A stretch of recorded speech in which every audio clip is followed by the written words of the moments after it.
888-776-1067 is the number if you want to call us.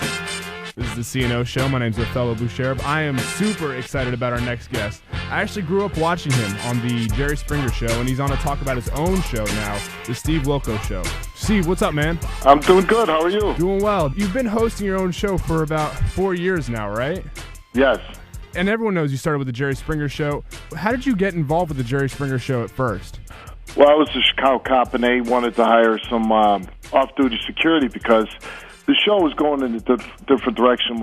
It started out more Phil Donahue-ish, and when they went to a younger type stories and more confrontation, that's when I was kind of brought in. And the longer I kept coming back and they kept using me, the bigger my role became on the show. And eventually, Jerry went on Dance with Stars, and they needed somebody to fill in as the host.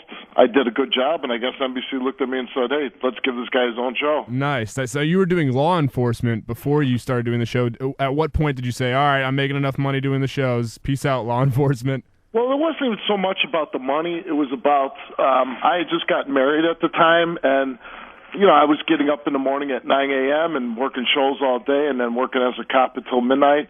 And it just got to be too much, and I didn't have much of a personal life. So right. That's the real reason why I left the police department. Huh. Now, I've seen your show a couple of times. Again, if you want to check it out, you can watch it on the CW at noon.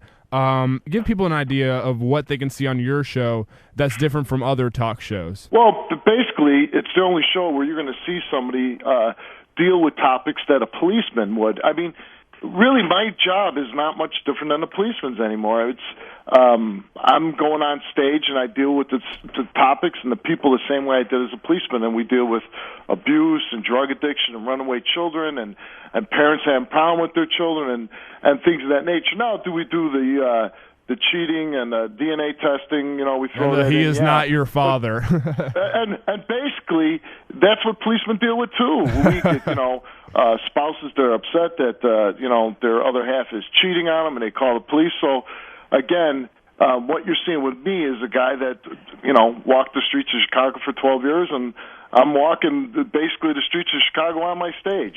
What are some of, I guess it's kind of serious stuff that you're discussing on your show, so I don't know if favorite is the right word to use here. Well, the favorite, it wouldn't be my favorite, because a lot of times we deal with subjects as sexual assaults and things of that nature. Right.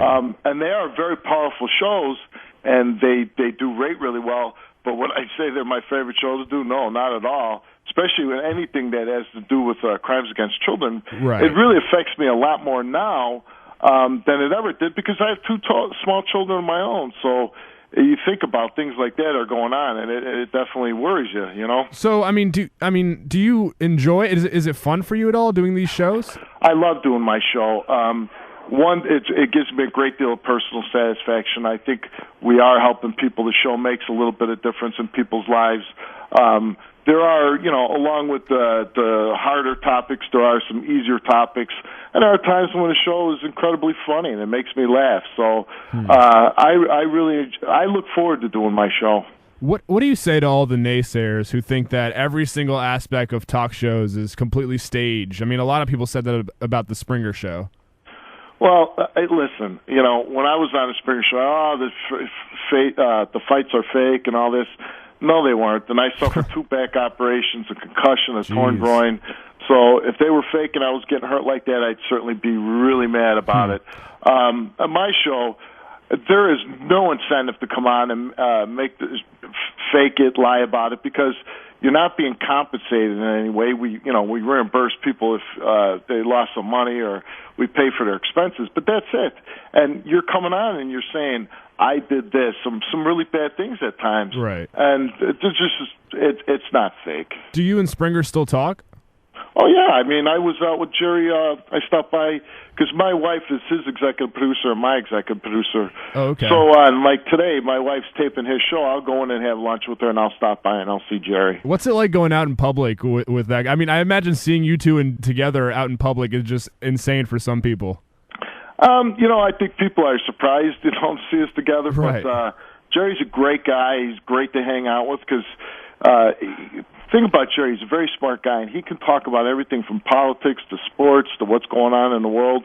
and he's just a really interesting guy. And we've been together since 1994, so, I mean, there's a long history between the two of us. What was it like the first time you heard the crowd chanting your name? I mean, I'm sure once you first started working for the Springer Show, you thought you were just going to be, a security guy. Well, you never, I think especially the way it happened for me, being a Chicago cop and then working part-time on a TV show, I don't think I would expect anybody chant my name or asking for an autograph. And the first time somebody did, I was like, what do you want my autograph for? and that's the way it turned out. And now it's just like an everyday thing. But it was pretty shocking for me, and it was kind of cool. And just to be on TV was very exciting because here I was a policeman, and now I'm on TV, and my whole life was being changed. It was very exciting for me. You mentioned that your wife works for both shows. Did you go into the working relationship with the Springer Show with the marriage already set in? No, she actually, I was working on the show. She got hired. She moved down from Detroit. She was a producer, and we were actually friends for a couple of years because we both were in different relationships, and we were just working together, and I just got to know her and find out the kind of woman she was, and I finally said one day, I got to make her mine.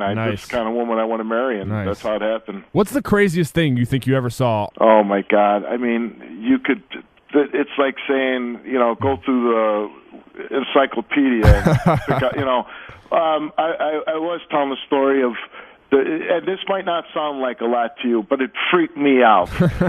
These two guys were fighting. They're ripping each other's shirts off, and the one guy had this one beautifully, perfectly formed female breast. Not two, one. And I just freaked out, and I saw that. I was like, what is that? That is horrible. And I went backstage, and the guy goes, I was just born that way. Oh, my God. All right, well, I know you got to go. And I know you're from Chicago. I take it you're a Bears fan. Is that true? I am. What do you think about the Packers taking it all last night? I got to admit, being from Chicago, I'm not the biggest Packers fan in the world. I lost a lot of interest in the game that the Bears won. I watched the game. I think the Packers destroyed the Steelers. I don't think the final score was, right, a really representation of how the game went. Mm-hmm. But good for the Packers. They're just like I'm a National League guy with the Cubs. I'm a National League guy, whoever goes to the World Series, and I'm an NFC guy. I actually thought the Steelers were going to win, but me too. I'm an NFC guy, so I'm good. I'm happy for the Packers. Good stuff. Are you on Twitter, Steve? On what? On Twitter? No. Oh, you're not? Oh, okay, I was going to say I'd tweet you. All right, well, thanks so much for the time. Again, if you want to check out Steve's show, CW at noon. Steve, hopefully we'll talk to you again. Sounds good, buddy. All right, bud. Take it easy. Bye.